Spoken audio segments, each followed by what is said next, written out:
Bien salut tout le monde, on se retrouve pour une nouvelle vidéo, pour le débriefing de cette semaine 2. Alors qu'est-ce qui s'est passé? Eh bien, pas grand chose, si ce n'est l'événement, hein. Le truc le plus intéressant c'était le devoir de 4 heures qu'on a eu justement vendredi. Mais sinon, donc le lundi, la semaine dernière, donc le lundi cette semaine, on a commencé la semaine par complément de cours sur l'analyse à une variable réelle où on a continué les petits exercices. Mardi matin, donc ça c'était lundi matin. Mardi matin, on a eu le premier complément de cours sur le calcul différentiel avec un prof que j'avais jamais eu du coup, qui fait aussi pour le CAPES. Il fait aussi, je crois qu'il est responsable d'ailleurs pour le CAPES. Donc des exos de base, il y en a un on a fait 2 exos je crois, ouais 2 exos, et il y en a un qui était plus compliqué quand même, c'était fallait calculer la différentielle de l'application qui va de GLN2R dans MN2R, ou les deux, ou GLN2R aussi, qui a A associe A-1, donc il fallait déterminer la différentielle de l'inverse d'une matrice. Et là, c'était plus compliqué parce qu'il fallait passer aux normes subordonnées et tout ça. C'était bon. Je pensais pas que il y aurait eu autant de trucs comme ça à faire pour déterminer cette différentielle, mais bon. Ouais, donc ça c'était vraiment le truc le plus intéressant, je trouve, de la séance.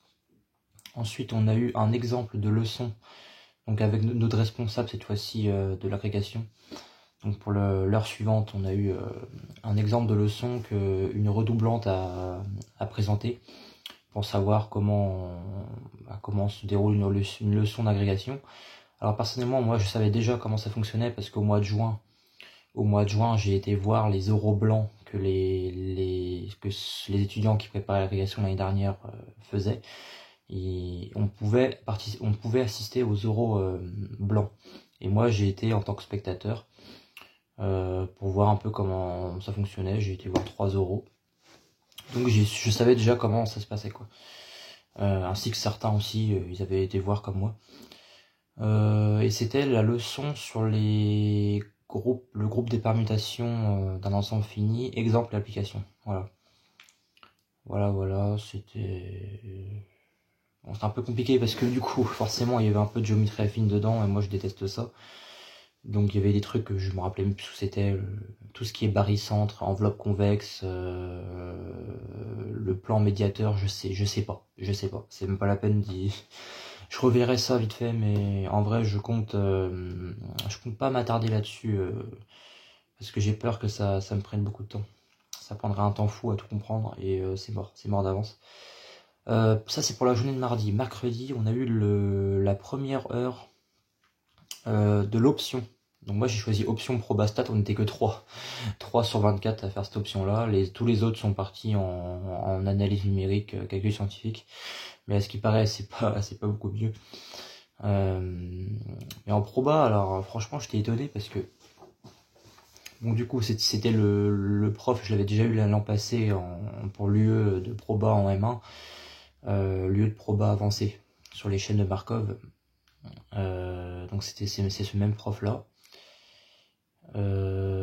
Et là en fait on a continué, donc il y a trois séances de cours, ensuite on va passer au TP et on a continué justement c'est un peu la suite de ce qu'on a fait l'année dernière en chaîne de Markov, ou plutôt en espérance conditionnelle. C'est à dire que là on a vu les martingales, voilà. On a vu les martingales, différents trucs de convergence. Alors le truc c'est que moi je maîtrise pas bien totalement, même l'année dernière c'était le cas en M1, c'était tout ce qui est la notation avec les chaînes de Markov, P indice I ou espérance indice X, enfin je sais pas, je suis pas très à l'aise avec ça et il faudrait que je revoie ça. Mais tout compte fait, on a vu les martingales, et dans le poly j'ai vu qu'il y avait le chapitre 2, ou en tout cas la dernière partie c'était sur les chaînes de Markov qu'on a vu l'année dernière déjà, donc je sais pas pourquoi on commence d'abord par les martingales et ensuite par un truc qu'on a déjà vu en M1, je sais pas, mais bref. Pas facile, vraiment pas facile. Mais j'avais pas trop le choix parce que c'est soit ça, soit analyse numérique. Et ça, je veux pas. Les probas, c'est ce que je préfère normalement, mais j'aime moins les processus aléatoires. Je préfère ce qu'on a vu au premier semestre en M1 l'année dernière, c'est-à-dire vraiment tout ce qui est théorie de la mesure jusqu'aux convergences de variables aléatoires. Voilà, il y a 8 chapitres.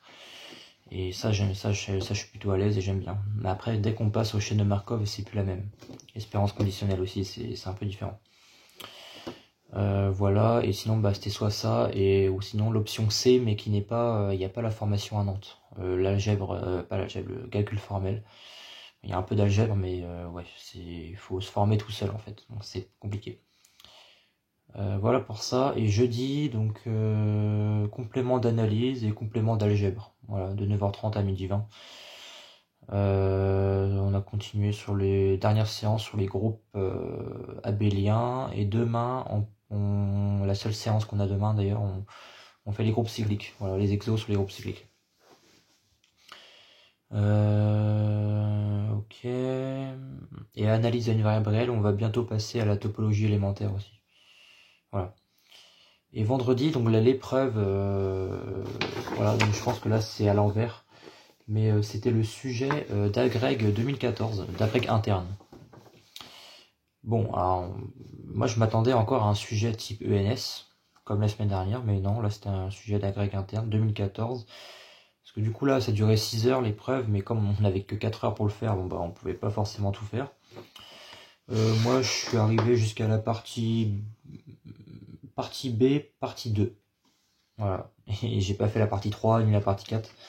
C'est fou quand même, je comprends pas pourquoi ça prend autant de temps. Enfin, parce que la partie 1 là c'était que proba. Que proba.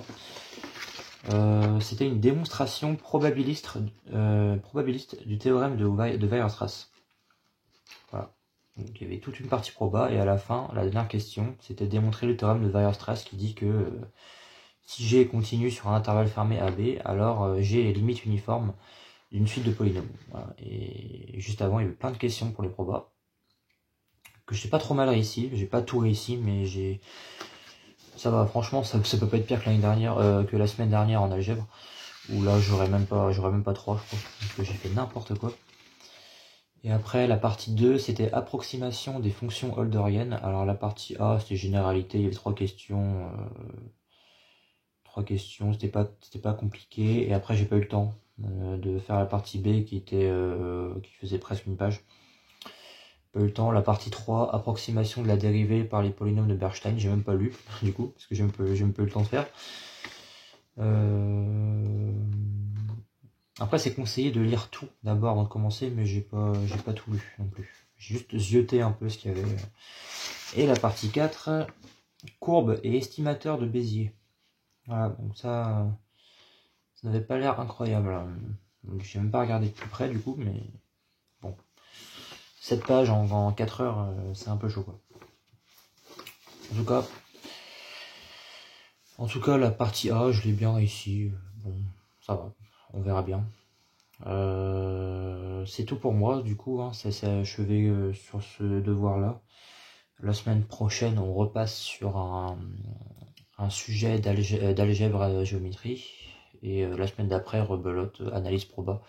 Et après, on passe sur les examens de 6 heures, une fois sur 2 en octobre.